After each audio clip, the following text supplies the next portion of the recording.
From In Wheel Time, this is the Car Review of the Week, an in-depth look into the latest rides by the award-winning experts at In Wheel Time. Here's Don Armstrong. You're listening to Houston's most in-depth radio car show, In Wheel Time, here on ESPN 97.5. Time now for this hour's car review. I had a chance to drive the 2019 Lexus ES300h. And I get this little sheet from Mr. Mars every week about what the guests he's got lined up and that sort of stuff. So it's kind of like my weekly Bible to go with when I put the show together. And yeah, I do actually a little homework ahead of time. So I look at the thing and I'm going, what is it that he's got here? Hey, wait a minute. I don't recall having an EH300H. So I thought, because that's what it spells. So at any rate, it's a ES300H. I just had to rub it in one more time and explain. One more. Yeah. We still got another hour. You could probably get another shot through too. There is that. Okay, so this car comes available in 3 trim levels: premium, luxury, and ultra lux. What did I have? Yeah, baby, the ultra lux. I like it. It is a mid-size sedan car. It seats 5 passengers. And I want to tell you right now, this is the Toyota Avalon sister chassis. It's pretty much the Toyota Avalon in Lexus trim. Does that make sense? And when I was at a Lexus event many years ago, and I said, so what is there a real difference between? He says, a lot. We have different weld points on the structure, all this different stuff. I don't know whether he was selling me a line of goods, but whatever the case may be, I believed him. It's a very nice car. Let me say that right up front. Exterior features. By the way, this is a complete redesign for 2019. Swoopy aero design. Oversized grille. I normally don't like it very much, that big spindle grille. It kind of overpowers the front end. But they've done some fancy maneuvering inside that spindle grille to actually separate the upper from the lower, and it actually looks pretty good. They've been listening to you, Don, and they reacting. have. Yeah, exactly. It's got a rear spoiler on it, believe it or not. It makes it look sportier. Lower valance panel in the back makes it appear to have dual exhaust, which it does not. And I'm going to tell you why it doesn't have that, and you're going to go, you got to be kidding me. And no, I'm not. What I liked about the exterior, sleek appearance, and it's got a 2-inch longer wheelbase, so this thing looks like a limo. And it doesn't look like a limo. You know what I'm saying?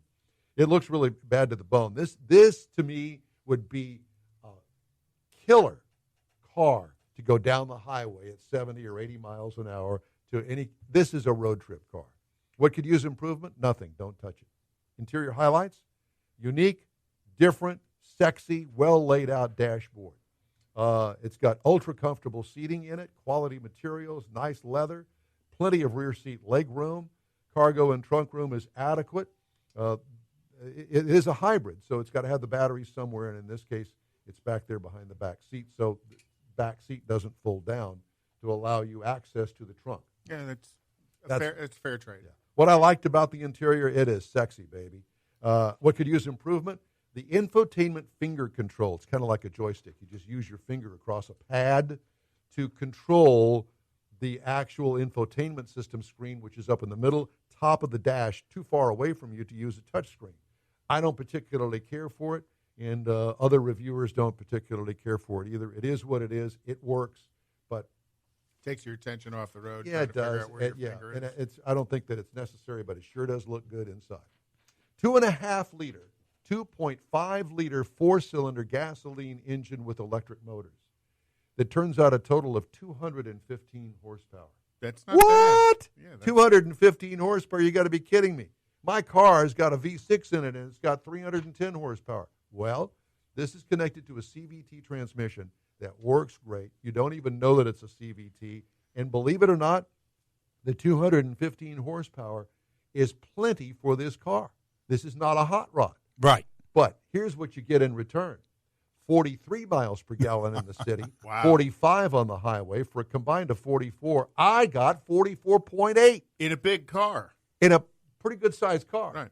And so what I liked about it, obviously mileage, exclamation point, exclamation point, exclamation Yeah, because that's mileage you see in these micro mini cars Right. in a full-size sedan. What could use improvement? Okay, so if you're a real old school Cadillac V8 horsepower guy, I get it. But if that's the case and you want horsepower, this ain't the car for you. Get the regular straight V6. Right. It's got over just don't get 300 the horsepower. hybrid. Yeah. Right. But then you sacrifice the gas mileage. What I liked about it, the ride and handling was smooth and luxurious without floating across the pavement like an old mobile. What could use improvement? Nothing. It is a luxury sedan. Base model price on this, get this. You ready? $41,310. $41,310. For a Lexus. Base trim, $44,960. Mine was loaded out, top of the line, got everything on it, $52,294. I think it's a bargain. This is a nice car. Competitors, there really aren't any, believe it or not. Toyota Avalon, its sister, they got a hybrid version, $36,500. Now, the ES350, which is its non-hybrid sister, brother, whatever you want to call it, $39,500. Remember, this is only $41,300 to start off with.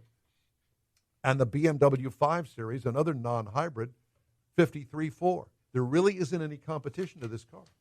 So all of that, and then you get the service of Lexus as well. I'll which tell is you, phenomenal. Yeah, incomparable, actually. I'm a big fan. And goes back to your story at the end of the hour was the quality of Lexus, because they're 8 years in a row at the top of the quality list. Exactly. You know, you stack all that together, it's quite a value.